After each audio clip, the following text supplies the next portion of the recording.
to date Matt McWilliams. Now, Matt McWilliams, that's going in, like, I don't edit. So Matt is actually someone who is worth his salt. So he's been fortunate enough to actually spend the past long time. Notice the gray hairs, right? Compare it to a couple of years ago. So over, how do you say that? Vogue. Jeff Goyen and so many more. And just want to say, you might recognize their names from Shark Tank. So he's helped online business owners and brands, small and large, both alike, right, to leverage the power of partners, right, to grow their business. And he teaches his clients how to make more money as affiliates and how to work better with them, right? That's the key thing to underline. Now, we know from experience that the number one way to grow your business isn't actually necessary, and who will actually promote you, and let me add, sell you to their audience. And it's actually one of the first things after I say, welcome, Matt, that I want to ask you. Dude, you picked up on that, right? But yet it's like, I see, especially since having a daughter, like, truth be told, 10 years ago, I probably wouldn't have cared. Not that I was like, like, oh, women suck or anything. I was married, it wasn't a reality you were really living in. It just wasn't like a thing where I was like, oh, I'm passionate. I think it's, I think there's just like, it's a mindset thing. I think there's a study done, I'm pretty sure it was Carnegie Mellon University, but I could be wrong on that. And women do. So this is before, like, the argument about, like, well, kids and they have to take more time off, and right. Okay, totally get those things. There's none of those reasons.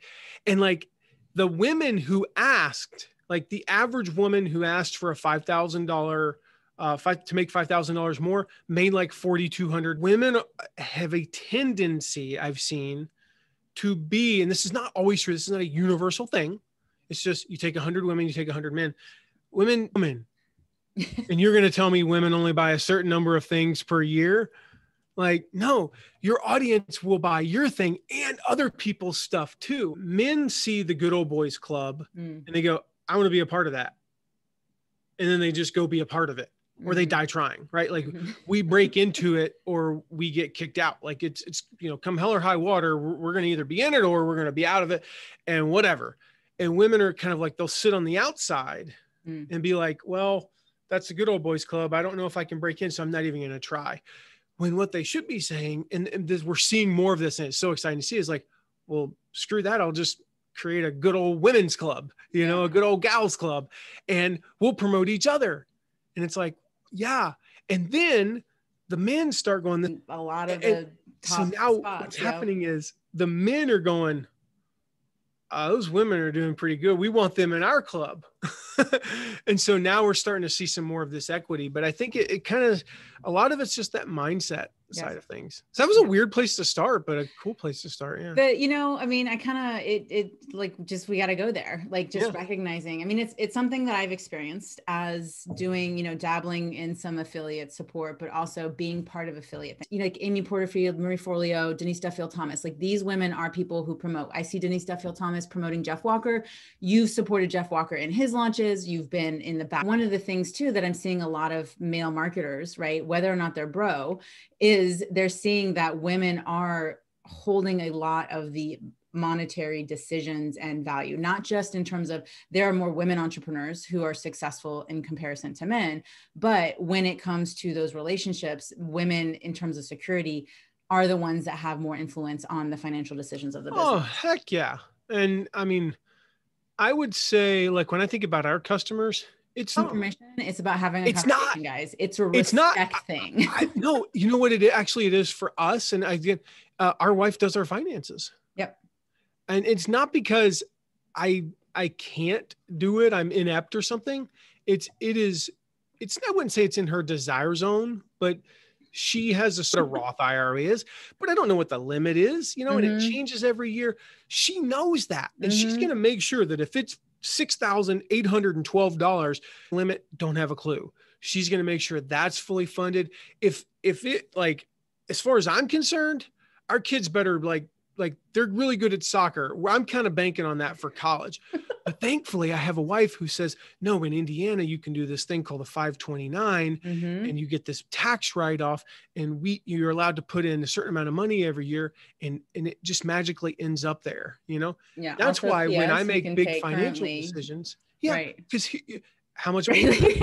But the people who actually need support with their productivity tend to be men and not women, because women innately already know how to multitask. Yes. Right. Understanding what are the leverages that you can pull when it comes to growing and scaling your business, because there are investments you want to make at certain times of the year because they're beneficial in terms of strategies when it comes to effective affiliate marketing. Now, I want to be clear. Are we talking about being an affiliate, so promoting someone else's product, or running an affiliate program? Both of them. So let me do it differently. What makes a good affiliate, and what makes you be like, what is it to be a good affiliate in terms of sponsoring someone else's product, and what makes you a good person to be sponsored? All right. So number one is product fit. Okay. And so that goes both ways. So as an affiliate, how much money you can make, I don't care how much you like the person. If it's not a good fit for your audience, or the product is subpar, like, you can't promote it. Yeah. So when you have that product fit, and our students do this exercise, this visualization exercise, and I won't go through the whole exercise because it's like a 15-minute thing, and I got like woo-woo music playing, right? And you turn off the lights and all that. We don't have time for that. But the end sales page, they're buying, and then I see them 3 to 5 years from now achieving the results. So let's just use the weight loss niche, for example. I want to picture this person having, and I say, this product can do that for my audience. When I sit down to write email copy, I write it in a very different place than if I'm going, I don't know if this product's going to help anybody. So products between affiliates that they sent. So the best way I can see this is converters versus non-converters. Yeah. It didn't matter if you were first on the leaderboard, 10th on the leaderboard, 13th and 8th, wherever. But if you sent 1,000 leads and I sent 1,000 leads, and you converted 4 sales and I converted 35 sales, I converted better than you. Okay. It wasn't about total number of sales. Yep. The same could be true if you sent 1,000 leads and made 10 sales, and I sent 50 leads and made 10 sales. We're in the same, if I've got my own product, even like our little, we call them mini launches, where it's like, okay, Monday through Friday, cart opens on Monday, cart closes on Friday. We have a 3-day warm up beforehand. It's basically an 8-day sequence. It's not like our big launch, right? Even on those, what am I doing? I'm mailing on Friday. I'm doing my own little mini launch, let alone big launch. That's how you treat an affiliate program. When you're doing an affiliate program, it's your own thing. Now, of course, the argument I hear all the time on that, I will address this because I hear it so many times. It's scary. Well, then people will unsubscribe. Okay. First of all, from a mindset standpoint, yes, they will. Okay. I could have a financial transaction with you one way or another. I don't mean, I'm not judging them as a person. This is not like a metaphysical, esoteric like conversation, but they are worthless to you and your business. Right. Okay. They could be genuinely amazing human beings, but they are worthless to your business. Secondly, here's a very simple trick. And I know you know this, Cap, but like at the bottom of the email, you put a little thing that says, hey, if you don't want to hear any more about this promotion, or you're not interested in, let's just pick a topic. You're not interested in losing weight. Click here and I won't tell you any more about this offer. That opts them out. What you do is, depending upon your system, it might be called tagging, segmenting, doesn't matter. You tag them. We have a tag in our email system that's still there for every affiliate promotion we've ever done. So we have a tag that's called, Jeff Walker, don't mail. Right. I will never email that 109 people or whatever it is. It's a pretty small number about anything Jeff Walker ever has to offer. Okay. So we can remove them. If they don't click that link sequence, I emailed on Monday, twice on Tuesday, I emailed on Wednesday, I emailed on Thursday. I've already emailed twice on Friday. Can I really send 3 more emails on cart close day? They have not either bought or clicked the link that says, I don't want to hear any more about this. There are only 2 possibilities. Number 1, they're not opening your emails. They're on vacation. Their email stopped working. You're going to their spam folder. Okay. Well, then is the 8th email suddenly going to be the thing that ticks them off? No, maybe that's the first one that actually lands in their email, or it's the first one they get after the 4.5-day meeting they've had that week. And they go, oh, wait, Kat's offering an affiliate. Oh, I'll go buy that thing. Right? Or 2. And all we're trying to do with those last 3 or 4 emails on that day is just get them to go to one side or the other. I love it when they say, don't tell me any more about it, because it's one less person that I'm not sending irrelevant emails to. Yep. Great. But they didn't unsubscribe from a whole list. Okay. So we talked about number 1, product fit. Number 2, they go all in. Or they don't go all in would be the mistake. I think you asked for mistakes, but what to do, what not to do. Right. Yeah. Yeah. I mean, and this is kind of like the, people that, like Rich Sheffrin and, we work with all kinds of amazing people, Stu McLaren included. When we work with them, we give our affiliates suggestions. And then the expectation is that they are not going to copy and paste it. They are not going to run a generic affiliate promotion, because that same exact email earlier today, that seems odd. It's a big mistake I see people Number make. two, I can't write an email in your voice. There is nobody on the face of the earth swipe copy over here. What am I looking for from that swipe copy? I'm looking for inspiration. I'm maybe the subject line, I can tweak the subject line, but I can get the gist of it. I'm looking aspects. These are all learned. And when you have the structure, the framework, the examples, I mean, you talked about your podcast. You guys got to check out his website. He's got, resources. He has his number one, email for getting affiliates to say yes to you that he's sharing, he being Matt, on his website, right? Like you can, all of these, we spent, oh, sorry, that sounds really weird. We were at a 24-hour event and I had stayed up for 36 hours, and it's that conversation, meaning it was in the middle of the night and his wife was there and there was a food truck involved. So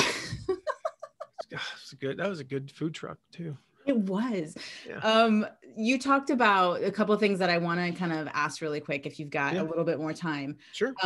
So the first one is turning your competitors into your partners, right? That's something, so that this gets triggered in terms of a lack mentality. You talked about kind of tangential markets, other people like maybe strategic partners, people who serve your same ideal clients, right? That makes sense.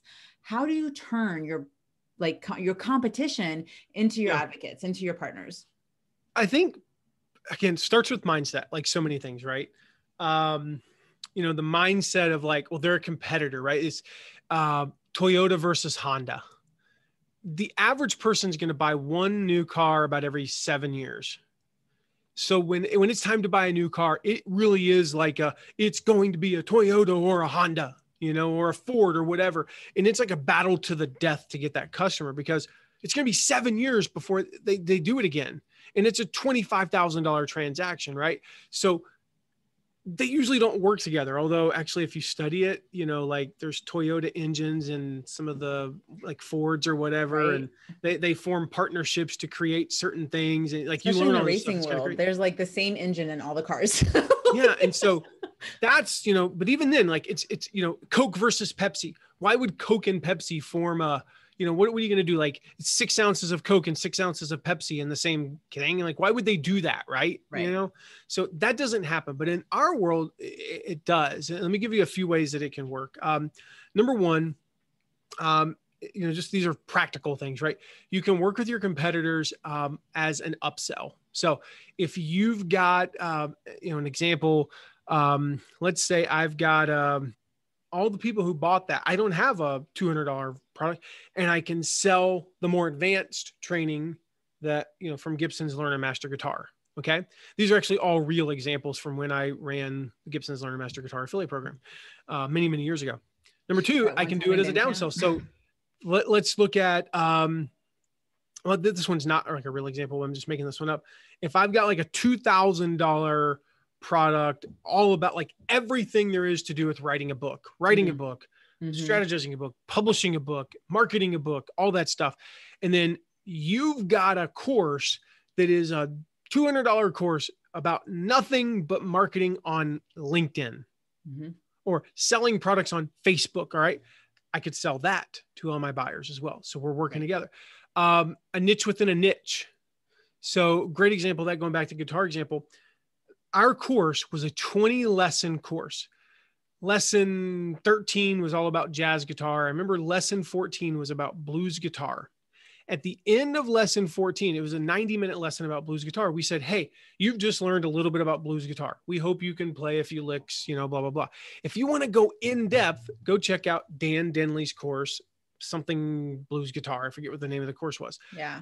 Dan had that course.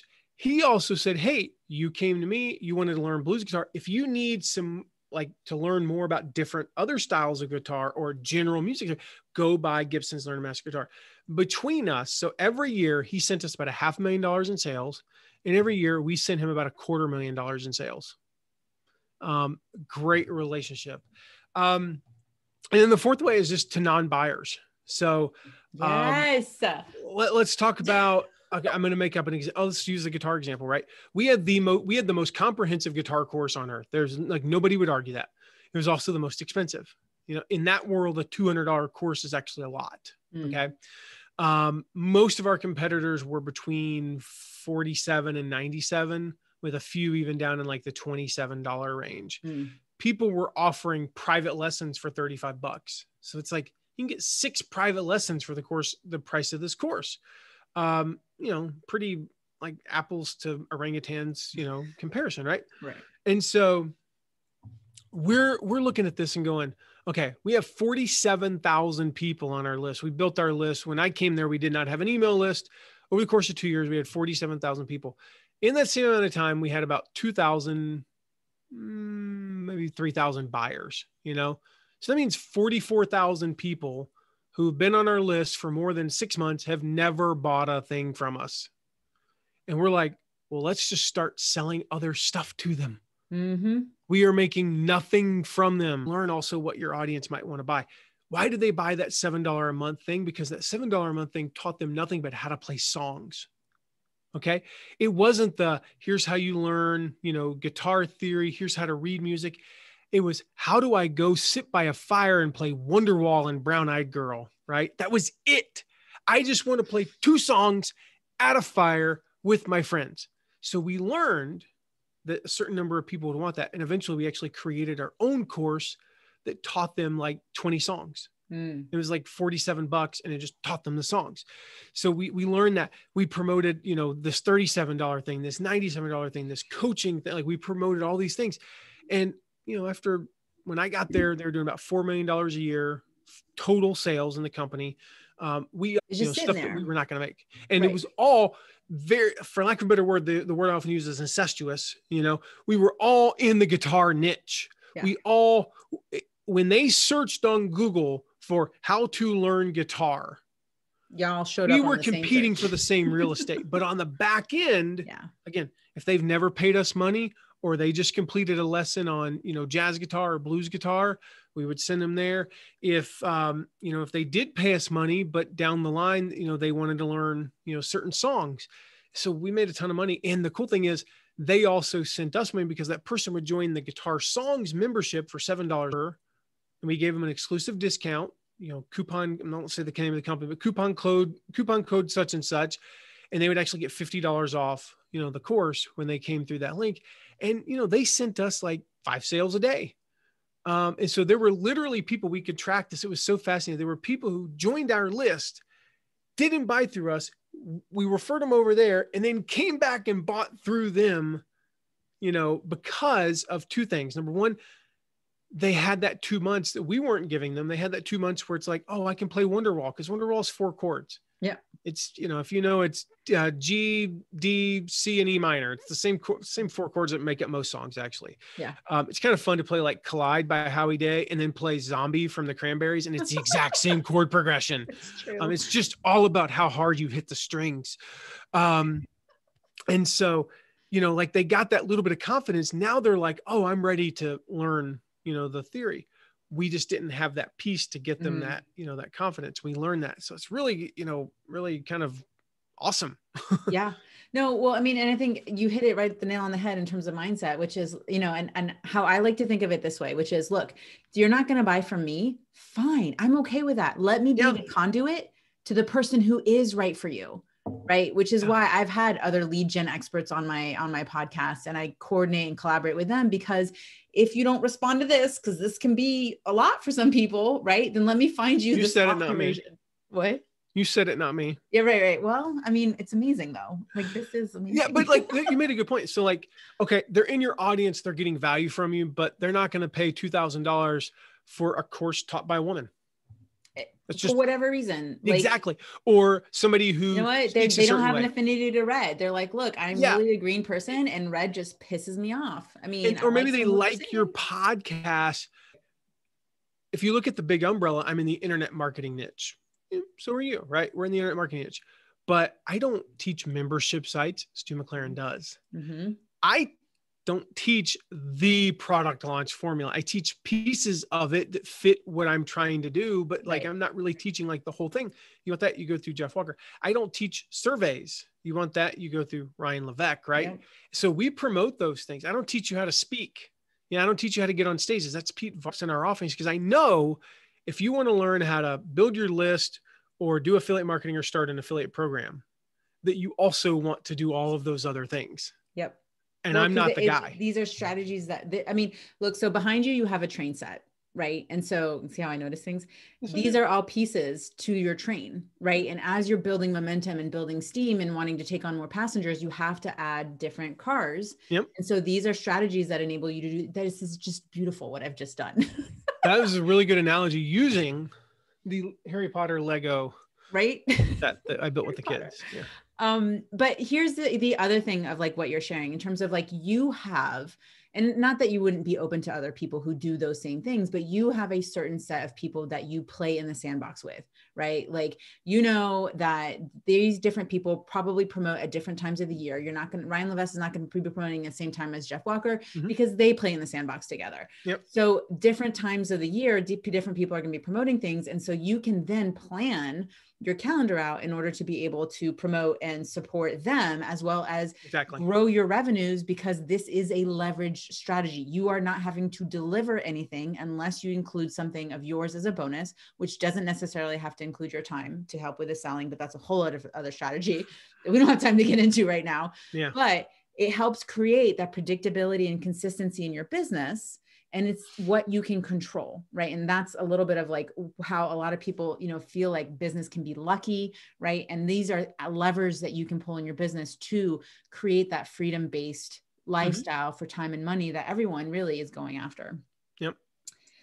So one last thing I want to ask you, which I know that you are a big proponent of, and that you have a lot of resources tied to, which is the tools to be more successful with affiliate management, or, you know, I think the tools are more on the side of doing the affiliate launch side of things. Is there anything that you were like, if I had this would have just really skyrocketed me way faster? It's what we're building right now. I don't know if you knew that, if that's where you were going with that, but yeah, we're working with a company, you know, still kind of somewhat secretive, top secret project. Basically, I've been running affiliate programs for 16 years, and there are a lot of out of the box solutions, and I don't need to name the companies, but there's Confusionsoft and, you know, such and such funnels, and, you know, you're always one something away. Yeah. There's always Entreport, you know, there's some of these are good things. Like, and the thing I tell people all the time is like, right now, when we, like, I had a prospective client yesterday. Well, actually, no, they're a client now. They signed the paperwork today, and they were like, well, I'm on such and such system. Will that work? And I said, okay, here's the thing. 9 times out of 10, the best system is the system you're already on. Yeah. Okay. So this is going to be kind of where you can add it on. Like it'll work with, you know, Confusionsoft and all those other ones. Right. So the thing is, that's number one. Like, the best system is probably the one you're working with. Number two, if it does the basics, like somebody sends a click and then they make a sale and it says, Kat sent this lead to me, give them money. Okay, good. Like, if it doesn't do that, then it's bad. If it does that, it at least goes up to the level of acceptable. Okay. But there's so much more. And I'm just going to throw out some examples. Like, and again, as a full-time affiliate manager, like, I geek out over the 1%. Maybe you don't, like, meaning if I can get 1% more here and 1% more there, those add up, you know, and especially when you start talking about the 4% and the 3%. I'll give you some examples of things that I wish I could do that I can't do with any system that's out there right now. I want to log in on the 3rd day of a launch, and I want to know, I have 500 affiliates. I want to know all the ones who haven't sent any traffic yet. For me to do that in one particular system, I have to download the list of our affiliates, which I already have that. So I've got that. I have to download the list of traffic, take that, line it up by ID, run it through Excel, dedupe. So if they match up, that means, you know, if they're listed, that means they have sent traffic. Take the ones that haven't, and then, email them. And it's like a 15-minute process. I want a button I can click that just says, here's everybody, email them, boom, done, because if simply sending an email on the third day of a launch, also on the fifth day, and then the day before card open day, and just saying, hey, I realize you haven't sent any traffic yet. What can I help you with? Is worth 5 to 7% additional sales in a launch. Like it with almost no effort. I'm going to give you 5 to 7% more sales. Sending another one on day 5. And then, like I said, the day before card opens, worth another 2 to 4%. So you could be talking like almost 10, 11%. That's just one thing that I want to be able to do that I can't basically do. Like things like I want to run a leads contest, but just for the Friday through Sunday webinar traffic only. There is not a system out there that can do that. I can say Friday through Sunday total. I can tell maybe webinar only, but not just for this date range for this one particular thing. That's an important thing to do. So here's what we have to do right now with the current system that we work with. We have to run total traffic for like the top 20. I only care about the top 3, top 20, then go log into each of their accounts and check their webinar traffic. Yeah. It's just a pain in the butt. It becomes like a manual thing. Yeah. 15, 20-minute process. Well, and then you've got to refresh it. So it's not just, okay, well, this was at 9 a.m. So now I want to know it's 3 p.m. What's going on right now? Hey, it's midnight. Like maybe something happened. I just sent out an email. Did that have an effect? What's the correlation? What's the data? Yeah, it's the data. The data drives the money. Click a button, an evergreen program. We've talked a lot about launches. Month over month. Who are my down affiliates? Hey, I noticed you're 25% down this month. What can I do to help?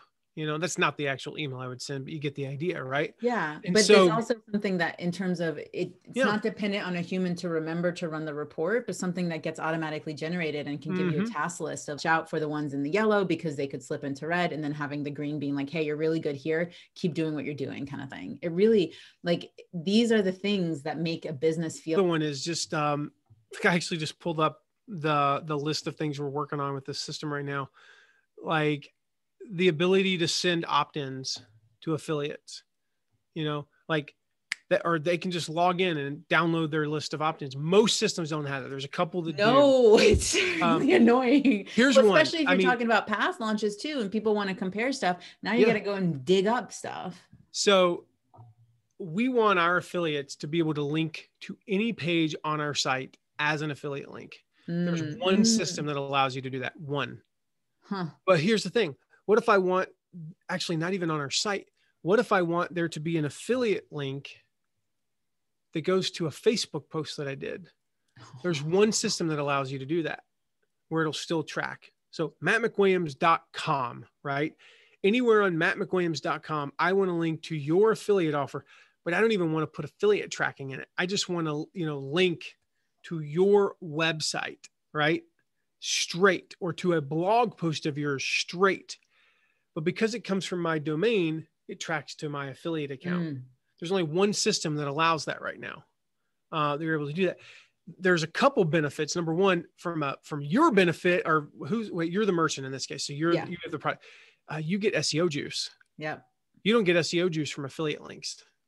It's there's debate on whether or not it actually does or not. And right now, it doesn't. There's there could be a little bit, but now you're getting a literal link. And from my perspective as the affiliate, it's just a prettier link, So, I mean, little things like that, like split commission. Because there are people who won't click on something because they see that there's an affiliate tie to it. And like, sometimes it's, hey, you haven't earned enough from me to be able for me to justify that you make money kind of thing. Facebook pixels. Yeah. Like being able to install Facebook pixels for affiliates and only have it fire if it's that affiliate. We're talking about cookies, guys, in terms of who gets the right to claim the sale. And that gosh. Okay. On that one. Oh, messy. How about this one? No. So this is the thing right now, almost every system except for one that I know of, affiliate A sends the lead, affiliate A or affiliate B is the last click. Yeah. You have to pick first click or last click. Those are your two options in any system. Last click is industry standard. But what if there's a better way? Because there is a better way. Because here's the thing. A lot of people say, well, the last click shouldn't get it because they didn't do all the work. Well, they did something clearly they went through that last affiliate and bought for a reason. So we call them the closer. Yeah. So think about like if you had a sales team, right? And I got them on the phone and I got them interested. So what if there's a way to do split commissions? So I'm going to give you the closer commission because you just closed the sale. I'm going to give you 50%. But I'm also going to give the first person 50%. And if there's only one person, they get 100%, right? You can't do that. Yeah. Like, I mean, there's so many things, like even like from a management standpoint, W-9s, you got to collect W-9s, right? Well, where do you put them? You end up with Dropbox or Google Drive and all over the place. But this one is for, we know the business is Joe Smith, you know, we know him as Joe Smith, but his business name is, you know, JS3 Communications LLC. And so it's just uploaded to their account. Yeah. Like that doesn't, you know, exist. Like how about a button I can click that just pays them? It connects to the PayPal API and it just pays them. And then remember we talked earlier, you send a separate email. So here's what it does. You click another button and it downloads everybody you paid. And you can actually write the email through the system that says, hey, Kat, I just sent you merge field amount, $4,217, because I have to do this manually and it's worth it because it gets an extra 10, 20% of sales. Sure. But it's also a pain in the butt. And I wish I can click a button. I just sent you this. By the way, our launch is, you know, blah, blah, blah. It's an affiliate management CRM that actually works with the intention of being for affiliate management. So this is the thing that you're calling out. We all have multiple systems. Now we've seen this trend, and it's why we're actually seeing it. You know, we've seen the food, what's that called? The decomposed or whatever, when they serve you, meaning I'm going to make the meat. And that's all I do is I make the meat, and you can get your bread and your condiments from this place, but I'm going to give you the Wagyu beef or whatever it is that you're wanting for your live a moment ago. And we were both about to kill each other because neither one of us had eaten yet. And I'm like, this looks like a pattern, Matt. Like we need to do a little self-care here. So I know what I need to do is go eat. Yeah. So on that note, you have been amazing. You shared a ton of information. I know you have even more resources that you'd like to share with everyone. So how can people want to learn how to grow your affiliate program? You want to learn how to, we talked about like that first thing is get more affiliates, right? Just go to mattmcwilliams.com/first100, mattmcwilliams.com/first. So FIRST 100. And just, you know, hit me up there. Grab you my free report or give you my free report. I'll show you how to find your first 100 affiliates. If you want to get started with affiliate marketing, you're not doing a lot of affiliate marketing, you want to get started there, just go to mattmcwilliams.com/quick start. Got my free guide there on getting started with affiliate marketing. And then lastly, you know, if you have questions or you just want to connect, just shoot me a text, 260. I'm in Fort Wayne, Indiana, for those who don't know. So area code here is 260-217-4619. Just shoot me a text there. Any questions you have or anything like that. And then lastly, if you're like more advanced, some of you more advanced listeners, you're interested in like, you're like, I got affiliates. Sure, I could find some more, but I'm like, I'm already got like a good affiliate program. I just want to take it to the next level. That text me and I'll just kind of point you in the right direction. Probably the best way. All of those, all that information, all those links and the phone number is going to be in the show notes for you guys to reference. So make sure you've got that there. Matt, any parting words that you want to share with everyone in terms of affiliate management, having a successful launch or anything along those lines? Recap the entire hour. Let's go. Yeah. Here's what I would say. I'll end with this. I think one of the biggest myths in the kind of the affiliate world is that people just think I don't need an affiliate program, you know? And I always point back at this about 3 years ago. There was this guy I knew. You guys probably 90% of your listeners have heard of this person. He's at a main stage TED Talk. You know, it's not like the TEDx, like, you know, Jackson, Tennessee, you know, whatever. Like this was like main stage, probably 5 to 7 best-selling books, pretty big deal. And he's in a space where he talks about diversification of income sources, ironically. And he's like, I don't need an affiliate program. I'm like, all right. You know, you're smarter than me. I mean, I'm not going to argue with you, but I am. I'm like, so his CMO though is like uber smart. And he's like, no, dude, we need an affiliate program. We need to start. And he's like, no, I'm good with like Facebook ads. So about 4 or 6 months after we talked, Facebook shut his ads account down completely. Heard it happen multiple times. Yep. And yeah. I mean, we have clients all the time it happens to, right? So they shut his ads account, and he's like, his CMO texts me and he's like, okay, how quickly can we get an affiliate program? I'm like, well, first of all, my rates just tripled. So, just kidding. They did. I'm like, dude, I tried to tell you, now you're desperate. So so for week or two, 90% of his revenue went out the door completely. It was coming through Facebook. And like I said, the irony is like, he teaches people have multiple streams of income. And like, you want to do some real estate investing in stock markets. You want to do some index fund. You want to do a little bit of crypto. Like all these things, right? You want to have a side hustle. You want to invest in startups and all these things. And yet 90% of his revenue was coming from, one place. It was like, he was completely beholden to Zuckerberg. And so when they shut his account down, even when it got back up, his ad costs had doubled. Oof. His leads had gone down by like half. So that's like a double whammy. And like half of his ads never got back up and running. Some of his most profitable ads never got back up and running. And like he was having to lay people off. And we helped him start an affiliate program. Because of his reputation in the industry, he had people lined up, like it was an easy sell. Yeah. Today, it's about 3.5, almost 4 years later, affiliate revenue is 70% of his revenue in his business.